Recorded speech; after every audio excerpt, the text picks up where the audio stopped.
Christmas की तैयारी 24वां दिन। हर क्रिसमस पर मसीह फिर से आते हैं। यह चमत्कार सिर्फ अतीत की कहानी नहीं है, यह आज भी जीवित है।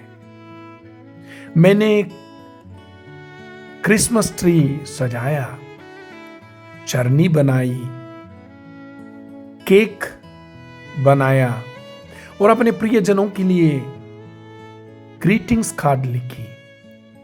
फिर मेरी नजर एक पुराने क्रिसमस कार्ड पर पड़ी, जिस पर लिखा था, भले ही मसीह हजारों चरनी में जन्म ले, अगर वह आपके दिल में जन्म नहीं लेते तो क्रिसमस का कोई अर्थ नहीं।